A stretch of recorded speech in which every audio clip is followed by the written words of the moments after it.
시편 32편입니다.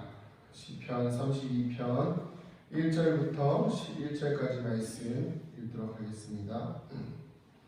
시편 32편 1절부터 11절까지입니다. 같이 한번 읽도록 하겠습니다. 시작. 허물의 사함을 받고 자신의 죄가 가려진 자는 복이 있도다. 마음에 간사함이 없고 여호와께 정죄를 당하지 아니하는 자는 복이 있도다. 내가 입을 열지 아니할 때에 종일 신음함으로 내 뼈가 쇠하였도다. 주의 손이 주야로 나를 누르시오니 내 진액이 빠져서 여름 가뭄에 마름같이 되었나이다. 내가 이르기를 내 허물을 여호와께 자복하리라 하고 주께 내 죄를 아뢰고 내 죄악을 숨기지 아니하였더니 곧 주께서 내 죄악을 사하셨나이다. 이로 말미암아 모든 경건한 자는 주를 만날 기회를 얻어서 주께 기도할지라. 진실로 홍수가 범람할지라도 그에게 미치지 못하리이다.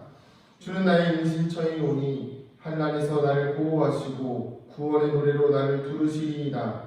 내가 내 갈 길을 가르쳐 보이고 너를 주목하여 훈계하리로다. 너희는 무지한 말이나 노새같이 되지 말지어다. 그것들은 재갈과 굴레로 단속하지 아니하면 너희에게 가까이 가지 아니하리로다. 악인에게는 많은 슬픔이 있으나 여호와를 신뢰하는 자에게는 인자하심이 두루리로다. 너희 의인들아 여호와를 기뻐하며 즐거워할지어다. 마음이 정직한 너희들아 다 즐거이 외칠지어다. 아멘. 할렐루야.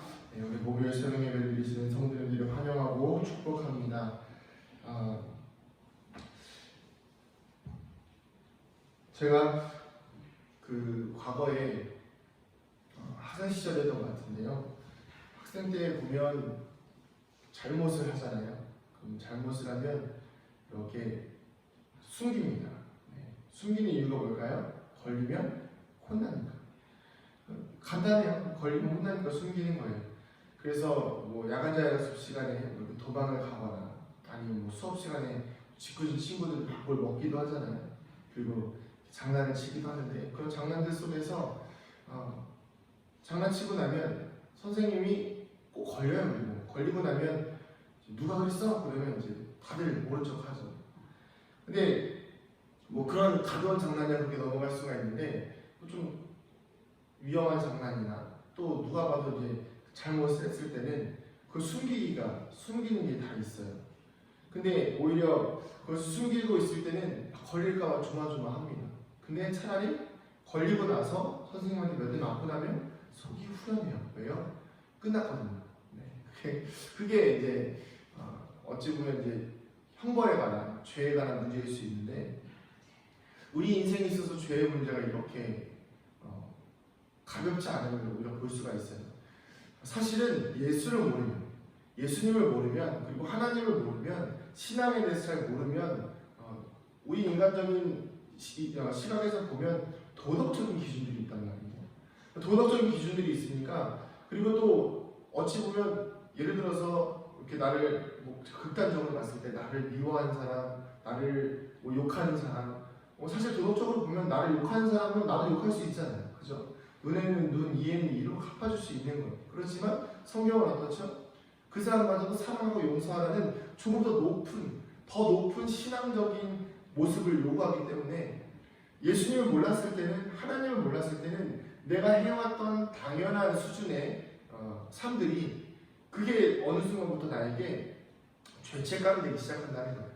그게 죄가 되기 시작하고 나에게 불편함이 되기 시작하다 보니까 그것들을 하나님 앞에 가지고 나아가서 회개하고 자복하면 하나님이 그것을 오히려 위로와 평안으로 갚아주시고 용서하시는 경우가 있지만 근데 그것을 도저히 내 기준에서는 용납할 수 없고 도저히 내 기준에서는 그 사람을 용서하고 사랑할 수 없기 때문에 그리고 내가 지금 죄를 하나님 앞에 고백하는 것이 엄청나게 큰 답답함이 되는 것을 알기 때문에 계속해서 숨기는 거예요. 숨기다 보면 근데 예수님을 모르면 괜찮은데 알고 나서 숨기다 보면 어떤 문제가 생기냐면 3절부터 4절에 나오는 문제가 생기는 거예요. 같이 한번 읽어볼까요? 시작. 내가 입을 열지 아니할 때에 종일 신음함으로 내 뼈가 쇠하였도다. 주의 손이 주야로 나를 누르시오니 내 진액이 빠져 여름 가뭄에 마름같이 되었나이다. 아멘. 그 하나님을 알면서 숨기다 보면 어떤 문제가 생기냐면 하나님께서 우리를 책망하시는 거예요. 너 그 사람 불편하지 않냐? 너 왜 자꾸 네 마음에 있는 죄책감들을 계속 가지고 있냐? 계속 모른 척하려고 해도 모른 척할 수가 없는 게 성령께서 계속해서 마음에 찔림을 주시는 거죠. 그러니까 그 찔림 속에서 우리의 마음이 어떻게 되죠? 불편한 거예요. 불편하다 보니까 어떻게 돼요? 뼈가 쇠하였다. 쉽게 말하면 내 내장이 속이 다 그냥 아픈 거예요. 몸이 아픈 거예요. 진액이 빠져서 여름 가뭄에 마음같이 되었나이다. 이 근심이 되기 시작하는 거예요. 죄가. 그래서 차라리 어떻게 이 다윗은 고백을 하냐면 내가 이르기를 내 허물을 여호와께 자복하리라 하고 그래 차라리 그냥 하나님 앞에 나아가서 그냥 고백하고 마치 그 둘째 아들이 나갔다가 그냥 아버지께로 돌아가야겠다 이렇게 고백하는 것처럼 그래 그냥 하나님 고백하고 그냥 혼나야겠다 이렇게 그냥 고백하는 거예요. 그런데 우리가 이렇게 하나님 고백하고 나면 하나님께서 우리의 죄를 사하신다는 것입니다. 그래서 중요한 것은 무엇이냐면 오늘 말씀의 핵심은 무엇이냐면 우리가 죄를 짓고 또 문제가 있고 어려움이 있을 때에 결국에는 하나님께 나아가야 하는 것이 중요해요. 대부분의 신앙인들이요 하나님께 나아가는 것을 주저합니다. 왜 그럴까요? 하나님이 두렵기 때문에. 그렇지만 이미 예수님의 사랑을 예수님의 십자가의 그 보혈의 공로를 통해서 우리는 죄 씻음을 받은 상태예요. 그렇기 때문에 우리의 삶은 주님께 나아가기만 하면 주님 앞에 나아가기만 하면 도저히 내가 용서받지 못할 것 같은 죄마저도 도저히 용서받지 못할 것 같은 내 마음과 내 인생의 문제들마저도 다 용서를 받을 수가 있는 거예요. 그런데 그것을 누가 막습니까? 사단이 막는 거예요. 사단이 근심하게 하고 사단이 계속해서 나아가지 못하게 하는 그 뭔가 보이지 않는 그 한 벽壁에 우리는 항상 무너져 있고 넘어져 있다는 것이죠. 그래서 우리에게 정말 중요한 것이 무엇이냐면 바로 오늘 말씀에 나오는 것 중에 6절입니다. 오늘 말씀의 핵심이 바로 6절이에요. 6절. 정말 중요한 건데 같이 밑줄 그으면 좋을 것 같고 같이 한번 읽어보도록 하겠습니다. 시작. 이로 말미암아 모든 경건한 자는 주를 만날 기회를 얻어서 주께 기도할지라 진실로 홍수가 범람할지라도 그에게 미치지 못하리이다. 아멘. 무엇이 필요하다고요? 모든 경건한 자는 그러니까 모든 경건한 자라는 것은 예수님을 알고 신앙생활하는 모든 사람들인 거예요. 이 사람들이 무엇이 필요해요? 주를 만날 기회를 얻어서 주께 기도하지. 우리에게는 하나님을 만날 기회가 필요한 거예요. 하나님을 만날 기회가 어디 있나요? 바로 예배라는 거예요. 예배 자리에 나와서 기도하고 말씀을 듣고 참 신기한 경우가 뭐냐면 저도 이런 경우를 진짜 많이 했어요. 뭐냐면 마음이 너무 답답한 거예요. 아무리 기도해도 풀리지 않고 아무리 기도해도 이 기도는 도저히 하고 싶지가 않아요. 하나님 제가 이 사람 용서하게 해주세요. 이 기도를 너무 하고 싶지가 않은 거예요. 하나님 제가 이 사람을 사랑하게 해주세요. 도저히 기도하고 싶지도 않고 하나님 제 상황이 하나님께 하나님 더 이상 하나님의 사랑을 제가 구할 수 없을 만큼 제가 연약한 상태라는 걸 내가 인정하고 싶지가 않은 거예요.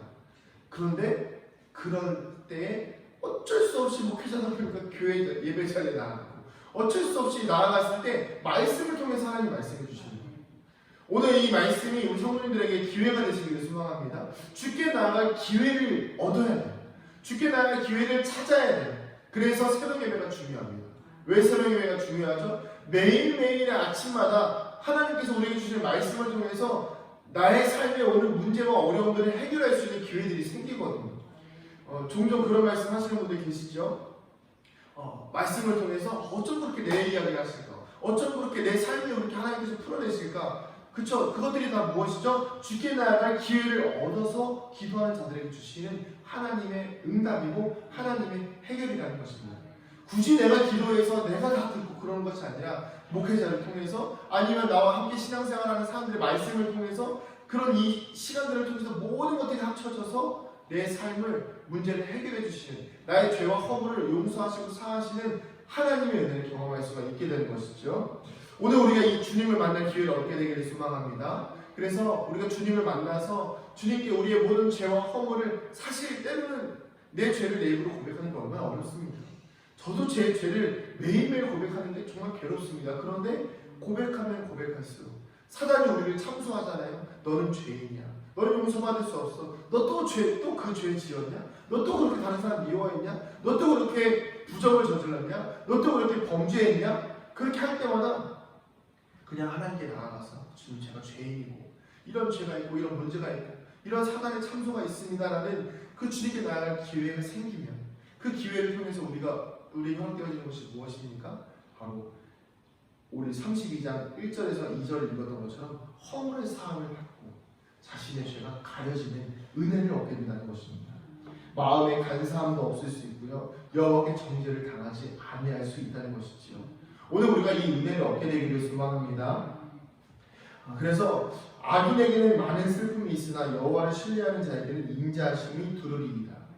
오늘 우리의 삶 가운데 하나님께 나아갈 기회만 있다고 한다면 그 기회를 절대 놓쳐서는 안 됩니다. 말씀을 들으셔야 되고요. 예배를 드리셔야 하고요. 기도를 하셔야 됩니다.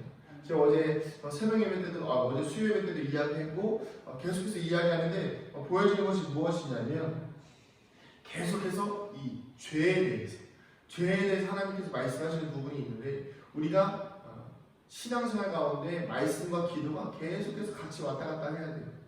말씀이 올라가면 기도가 잘 안 되면 말씀이 올라가야 되고 또 말씀이 잘 안 들려지거나 안 읽어질 때는 기도가 올라가야 돼요. 그래서 계속해서 신앙이 왔다 갔다 하면서 이 바이올리즘처럼 왔다 갔다 해야 됩니다. 그러면서 가운데 뭐가 있어야 되죠? 예배가 있어야 됩니다. 예배를 중심으로 해서 말씀과 기도가 항상 왔다 갔다 해야 우리의 신앙생활이 유지가 되고 우리가 하나님 앞에서 복을 얻을 수 있는 기회를 얻을 수 있다는 것입니다.